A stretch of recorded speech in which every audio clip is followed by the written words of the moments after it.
Pemirsa, warga Indonesia di New York, Amerika Serikat saat ini tengah melakukan pencoblosan capres-cawapres dan juga caleg.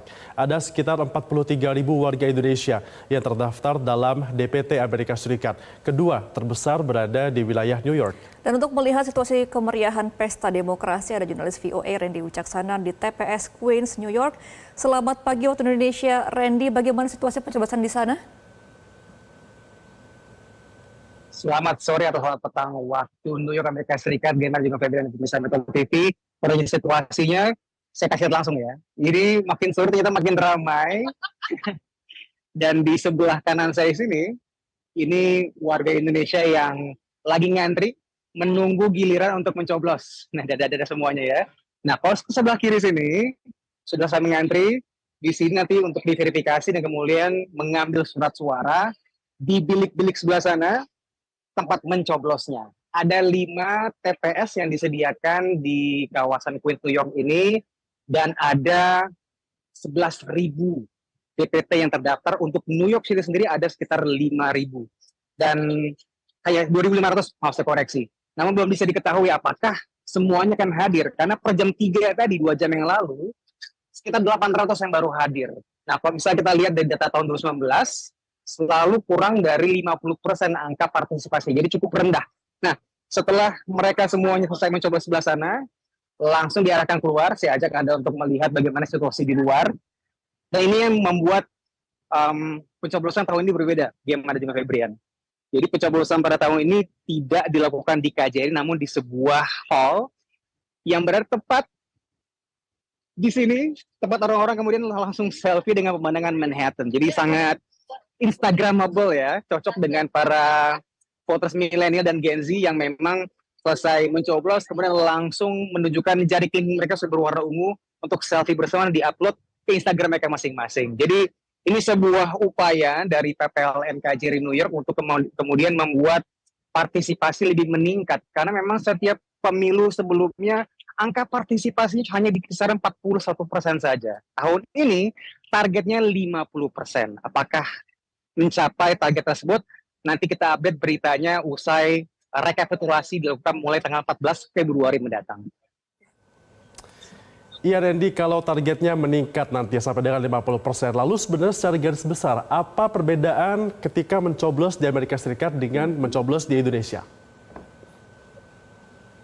Perbedaan yang paling signifikan, Febrian, tentunya tidak banyak TPS seperti kalau misalnya Febrian, kalau misalnya nanti tanggal 14, mungkin keluar kantor atau keluar rumah sudah banyak TPS yang tersedia ya. Ada kelurahan, ada kecamatan yang memang mengatur masyarakat untuk bisa terdata dengan rapi. Nah, ada challenge yang besar di sini karena memang jumlah diaspora yang tidak kecil dan mereka jumlahnya cenderung sporadis, tersebar tidak berada di satu wilayah. Di New York beruntung memang ada konsentrasi Indonesia yang cukup besar di sini, utamanya di Queens. Namun ada challenge berikutnya, yakni pindah-pindah alamat, kemudian perpanjang paspor, kemudian ganti data paspornya lagi. Jadi ada metode atau mekanisme pencoblosan yang cukup berbeda dengan tanah air, yakni lewat pos. Dan ini biasanya digunakan oleh para diaspora yang tepat tinggalnya jauh dari lokasi TPS, misalnya di daerah-daerah yang jauh dari kawasan urban atau tidak ada keberadaan KJRI di tempatnya. Selain itu, PPLN juga mengadakan kotak suara keliling. Jadi tidak hanya di New York, namun 2 hari kemarin ada kotak suara keliling yang dihadirkan di kawasan Dover, New Hampshire misalnya, dan juga di Philadelphia yang memang konsentrasi warga Indonesia cukup jamak di sana. Iya, Randy, kan tadi dikatakan bahwa memang New York merupakan salah satu daerah yang banyak diaspora di Indonesia di sana ya. Tapi mengapa tingkat partisipasinya rendah di sana ketika ada pemilu? Betul, jadi untuk New York sendiri, meskipun angkanya lebih dari 11.000 ya, tapi hanya 2.500 DPT yang terdaftar di New York City. Sisanya ini di 12 negara bagian di luar New York.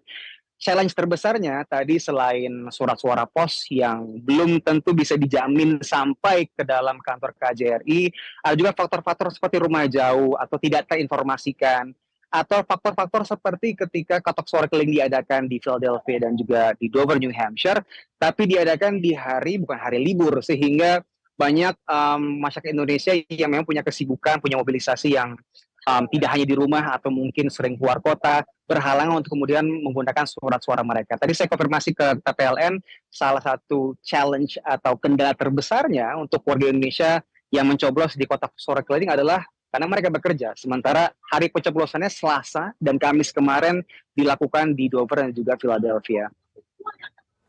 Randy, dengan berbagai challenge yang tadi sudah Anda katakan di Amerika Serikat pada pemilu 2024 ini khususnya, seperti apa sebenarnya sosialisasi dari pemerintah Indonesia untuk dapat meningkatkan partisipasi di sana? Sosialisasi kalau misalnya dari PPLN pada tahun lalu ya, jadi kan ada coklit ya, kemudian ada tenggat pendaftaran terakhir bulan Juni, yang dilakukan paling maksimal adalah tentunya dengan sosialisasi lewat Instagram ataupun lewat titik-titik yang memang konsentrasi diasporanya banyak. Misalnya kalau di New York City, di kawasan Queens, ada daerah namanya Elmhurst, ada poster-poster yang memang ditempelkan seperti di warung-warung Indonesia atau di restoran-restoran Indonesia.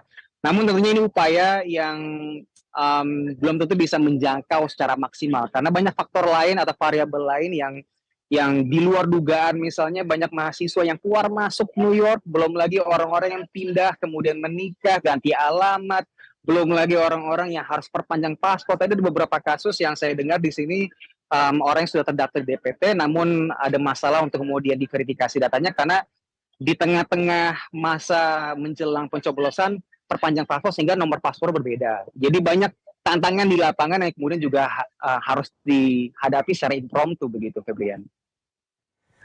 Oke, baik. Terima kasih informasinya Randy Wicaksana melaporkan langsung dari New York, Amerika Serikat. Selamat kembali bertugas. Jelajahi cara baru mendapatkan informasi. Download Metro TV Extend sekarang.